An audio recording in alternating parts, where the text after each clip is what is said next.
Rhizobium आणि PHB लावायचा आहे. तर पीएचबी आणि रायझोबियम लवकर वेगळं वेगळं काय देऊ?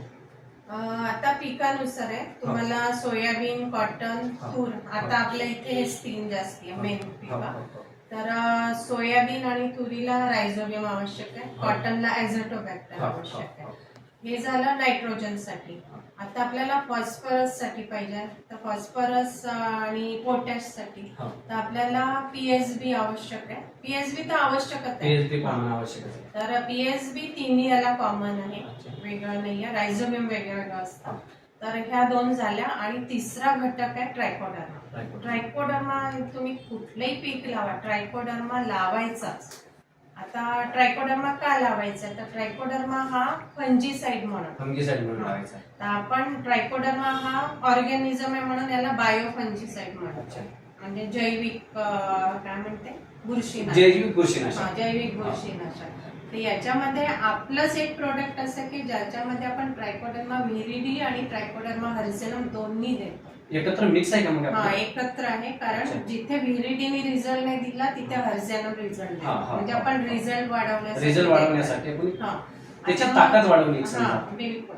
तर जसं आता एका याने महिलाने तर दुसऱ्याने मरतं अशा सारखं ते आहे ना, म्हणजे त्याच्यामुळे आपले रिझल्ट वाढतात. म्हणून बाकीच्या ट्रायकोडर्मापेक्षा आपल्याचे रिझल्ट जास्ती आहे. तर दिसतातच ते तुम्ही जेव्हाही वापरा.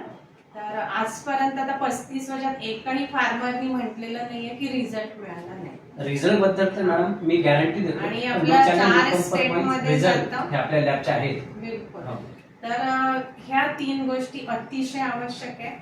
आता बऱ्याच एरियामध्ये मर, मूलकुश आणि तुरीवर स्पेशली महिन्याभराची झाल्यानंतर जे विल्ट दिसतं आणि फुलं कळी येण्याच्या अवस्थेत उधळणे प्रकार म्हणतो आपण. तूर उधळणे हा जिथे तूर आहे तिथे तो येतो. तर हा काही अचानक येत नाही, लोक तेव्हा उपाय करतात आणि तेव्हा ते सुरू झालेलं असतं म्हणून आपल्याला रिझल्ट कमी दिसतात.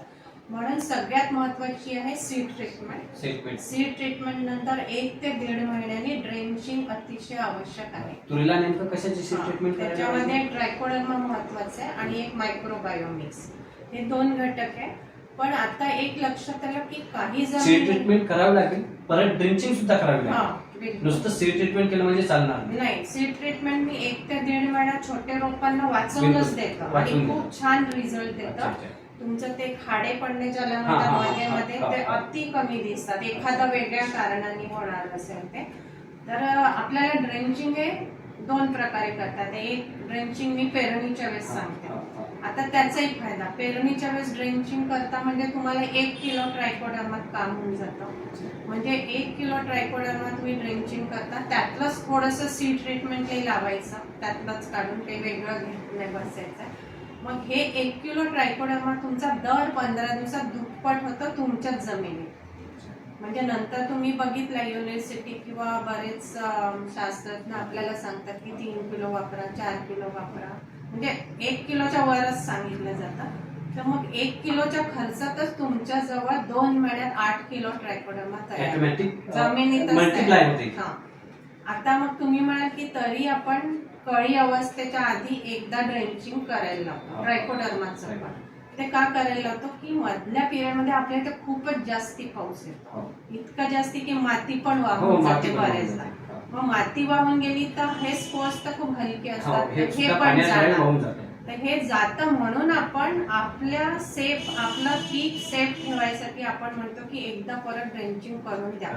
ते जर गेलेलं असेल आणि त्या भरोशावर आपण राहू तर आपलं पीक खराब होऊ शकतं, म्हणून आपण एकदा परत ड्रेंचिंग सांगतो.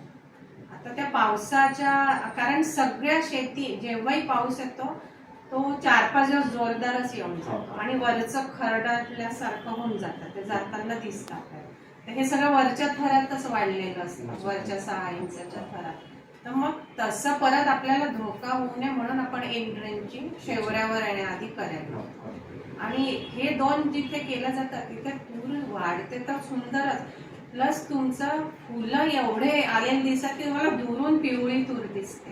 भयानक हो. भरपूर फुलं येतात ड्रिंचिंग केलेलं क्षेत्र ते वळपू येते म्हणणार हा. 100% वळपू. आणि याचे फायदे हे आहे की तुमचं मोर मोळकूस जे काही खराब होतं ते तर कंट्रोल करतच, हा. पण या सगळ्या घटकांचं सिक्रेशन म्हणजे टॉनिक आहे. जे तुम्ही रासायनिक खत टाकता ना त्याचं काम हेच करतं. म्हणजे एवढं सिक्रेशन होतं एन्झाईम, जिब्रेलिक ऍसिड, वेगवेगळे न्यूट्रिएंट्स की त्याचा रिझल्ट तुम्हाला फुलं खूप आलेले दिसतात. म्हणजे अगदी पिवळी फुलं दिसते तुम्हाला. साधारणतः हार्मोन्सचं सुद्धा काम करते. हा सगळं म्हणजे ऍक्च्युली नॅचरने सगळं काही तयार केलेलं आहे. नॅचरली तयार हे केलेलं सगळं आहे. नॅचर मध्येच आहे. हा नॅचर मध्येच आहे. हे सगळं रिझल्ट आहे. आणि थोडंफार शेणखत असेल किंवा गांडूळ खत असेल ते सोबतीने टाकलं तर अजून जास्त अजून चांगल्या पद्धतीने.